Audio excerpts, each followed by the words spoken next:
সাবেক তথ্য ও যোগাযোগ প্রযুক্তি প্রতিমন্ত্রী জুনাইদ আহমেদ পলককে 3 দিন এবং সাবেক সিনিয়র সচিব মোহাম্মদ শাহ কামালকে 2 দিন রিমান্ডে নিয়ে জিজ্ঞাসাবাদের অনুমতি দিয়েছেন আদালত। পৃথক 2 হত্যা মামলায় পুলিশের আবেদনের শুনানি নিয়ে ঢাকা চিফ মেট্রোপলিটন ম্যাজিস্ট্রেট আদালত সোমবার সকালে এ আদেশ দেন।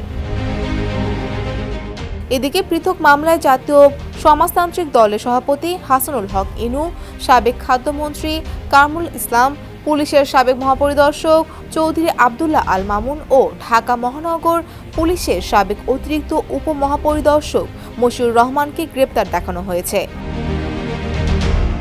সকাল 7টার পর আসামিদের কারাগার থেকে ঢাকার সিএমএম আদালতের হাজতখানায় আনা হয়।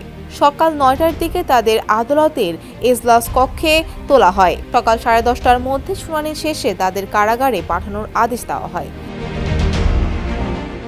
শাহবাগ থানায় দায়ের করা মানিক মিয়া হত্যা মামলায় পলককে আজ আদালতে হাজির করে 7 দিন রিমান্ডে নেওয়ার আবেদন করে পুলিশ।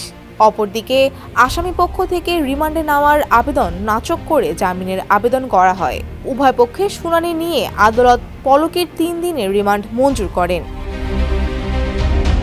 এদিকে পল্টন থানায় দায়ের করা যুবদল নেতা শামীম মোল্লা হত্যা মামলায় দুর্যোগ ব্যবস্থাপনা ও ত্রাণ মন্ত্রণালয়ের সাবেক সিনিয়র সচিব শাহ কামালকে 2 দিন রিমান্ডে নিয়ে জিজ্ঞাসাবাদ করার অনুমতি দিয়েছেন আদালত। এর আগে শাহ কামালকে আদালতে হাজির করে 7 দিন রিমান্ডে নেওয়ার আবেদন করে পুলিশ।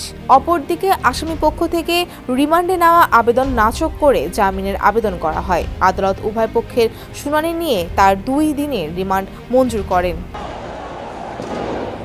রাজধানীর নয়াপল্টনে গত বছরের 28 অক্টোবর বিএনপির মহাসমাবেশের দিন যুবদল নেতা শামীম মোল্লাকে হত্যার অভিযোগে আওয়ামী লীগের সাধারণ সম্পাদক ওবায়দুল কাদের সহ 704 জনের বিরুদ্ধে মামলা হয়। এই মামলায় শাহ কামালকে গ্রেপ্তার দেখিয়ে রিমান্ডের আবেদন করে police.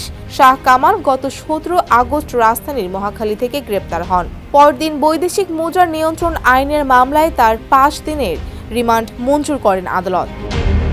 Fouzia Fariha, desk report, সমকাল।